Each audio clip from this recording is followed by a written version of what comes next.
Quando nós falamos em viabilidade miocárdica, nós temos que pensar, primeiramente, o que pode levar essa preocupação para a gente. Então, em relação para nós termos esse problema vem da disfunção ventricular esquerda que ocorre após o infarto do miocárdio. E o que pode acontecer? Nós podemos ter fibrose do miocárdio, podemos ter o miocárdio atordoado, podemos ter o miocárdio hibernado. O miocárdio atordoado, ele apresenta uma contratilidade segmentar regional alterada, reversível, depois de reperfusão de oclusão coronariana transitória, seja espontaneamente, por trombólise ou angioplastia. E a recuperação pode necessitar de dias ou semanas. Já o miocárdio hibernado, a função miocárdica é deprimida cronicamente devido à isquemia crônica e melhora com o aumento da circulação regional. Nós podemos avaliar a viabilidade miocárdica pelo ecocardiograma, pela medicina nuclear e pela ressonância nuclear magnética. Em relação ao ecocardiograma, já com simples ecocardiograma que a gente realiza de rotina, de repouso, nós temos a possibilidade de analisar a viabilidade miocárdica, ou seja, pela avaliação da espessura do miocárdio. Geralmente, um segmento miocárdio com espessura maior que 6 milímetros é considerado viável. Um segmento fino e ecodenso pode ser considerado fibrótico. Veja bem, essa avaliação é assim. Se você vê ao ecocardiograma uma parede fininha, como se fosse um papel, abaixo de 6 milímetros ou mais, ele tem um grande valor preditivo negativo para a viabilidade miocárdica. Que esse paciente não vai ter viabilidade miocárdica. Já o paciente que tem uma espessura um pouquinho maior, isso daí já complica. Ele poderá ter uma viabilidade miocárdica ou não. Mas ele tendo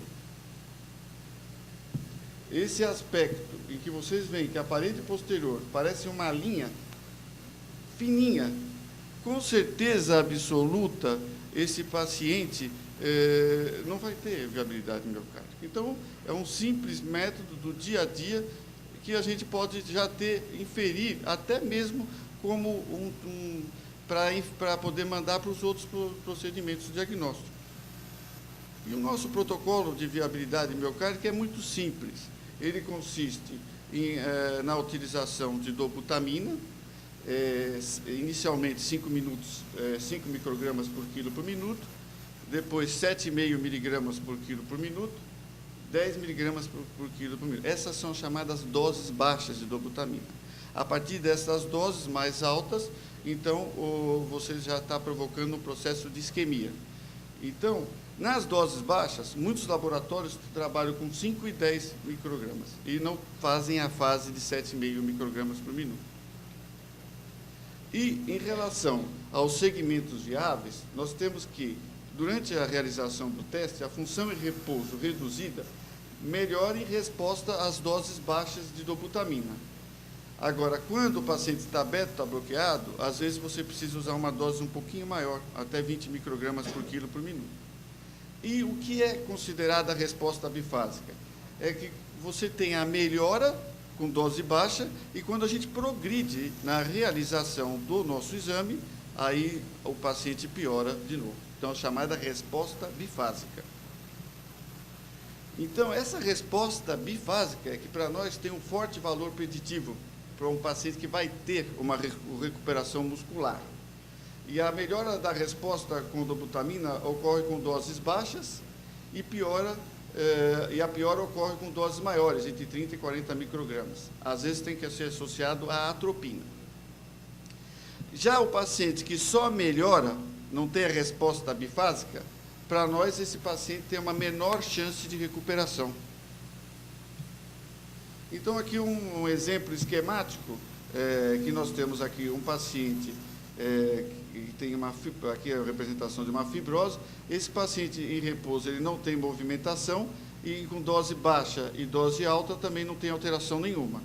Esse outro paciente, ele tem uma região, um tecido miocárdico acometido tem, por exemplo, uma hipocinesia, e esse paciente ele vai só apresentando melhora no teste.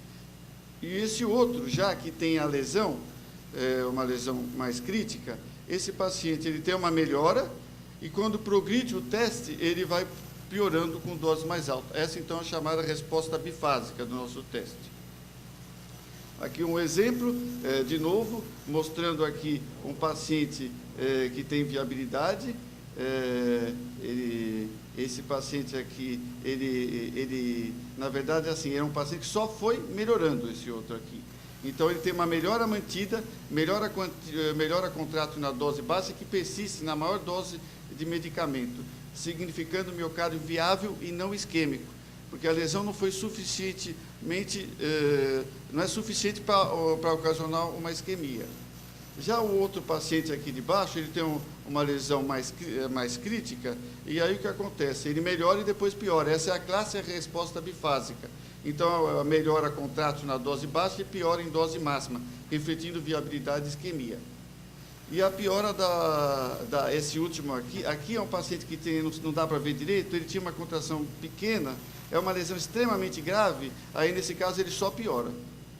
E o paciente que não melhora é aquele paciente que tem uma necrose, e esse paciente não vai melhorar na realização do exame. Podemos também aprimorar o nosso exame com o uso de contraste. E esse contraste, basicamente, são contrastes muito caros, os convênios não cobrem. Então, na prática clínica, praticamente, o contraste comercial foi retirado do mercado.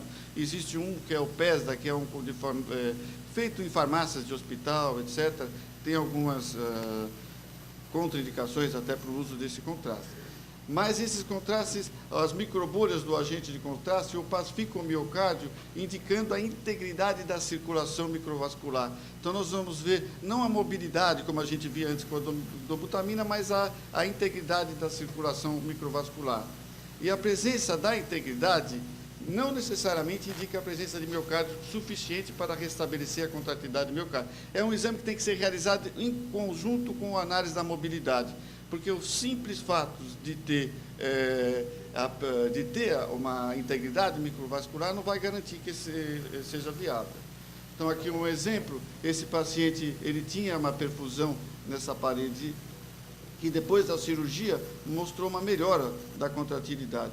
Esse outro paciente não tinha perfusão, foi operado e não houve melhora da contratilidade. Então, nós temos que raciocinar em termos de viabilidade. Nós podemos analisar a viabilidade pelo estudo do metabolismo, que é o caso que a gente vai falar, medicina nuclear, o estudo da circulação microvascular, tanto pode ser utilizado pela medicina nuclear, pode ser utilizado pela ressonância e pode ser utilizado também pela ecocardiografia. E temos o estudo da reserva inotrópica, que é o caso da dobutamina, que pode ser utilizado tanto pela ecocardiografia como pela ressonância nuclear magnética. Então, a dobutamina ela age por aumentar a resposta contrátil, recrutando proteínas contráteis.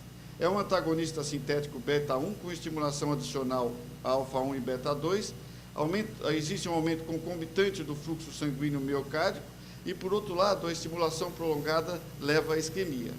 A ação vasodilatadora periférica da dobutamina reduz as dimensões do ventrículo esquerdo e o estresse sistólico final da parede do ventrículo esquerdo, aumentando a espessura da parede para o mesmo fluxo coronariano. Aí explica mais ou menos o mecanismo de ação.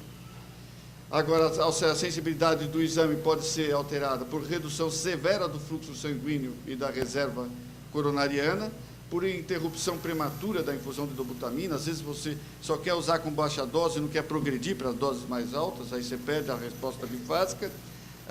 E se o paciente já entra com taquicardia de repouso, pode levar a isquemia miocárdica direta, e a dobutamina na situação vai piorar a isquemia.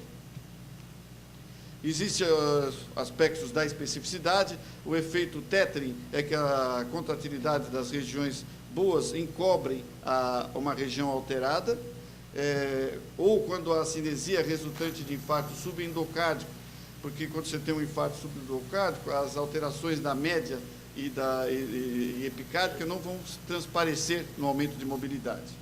e áreas que não desenvolvam resposta isquêmica, resposta tipo bifásica.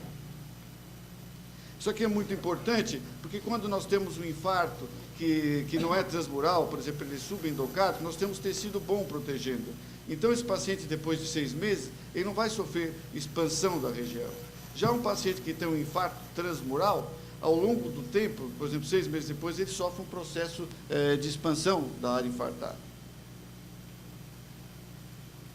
Então, a gente tem que entender que o teste com dobutamina tem suas limitações. Por exemplo, se a extensão de miocárdio viável for pequena, depende muito do grau da estenose residual. Se for uma estenose residual muito severa, você pode ter piora realmente da função, não melhora.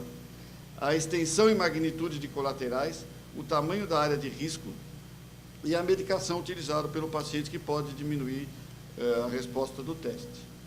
Esse aqui é um slide que eu trouxe para mostrar a importância. Esse é um trabalho feito com ecocardiografia, mostrando que quando o paciente tem viabilidade miocárdica, ele vai para a revascularização miocárdica, a sobrevida dele é muito boa.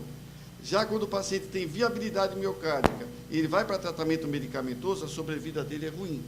Agora, se o paciente não tem viabilidade, não vá para a cirurgia, porque é pior do que o tratamento clínico. Então, são as recomendações que a gente tem para fazer baseado nos nossos achados, né? Em que é uma comparação de sensibilidade e especificidade, mostrando que a ecocardiografia com dobutamina se compara à ressonância com dobutamina, a ressonância com contraste, e também à medicina nuclear na pesquisa metabólica, e temos que a medicina nuclear tem uma maior sensibilidade nesses trabalhos e uma menor especificidade pelos outros métodos. Aqui é um exemplo, um paciente no basal, tinha uma alteração de contratilidade na porção basal da parede inferior, com doses baixas ele melhorou a contratilidade, e no pico, quando a gente progride para a dose, a parede praticamente para, mostrando então uma resposta bifásica da parede inferior.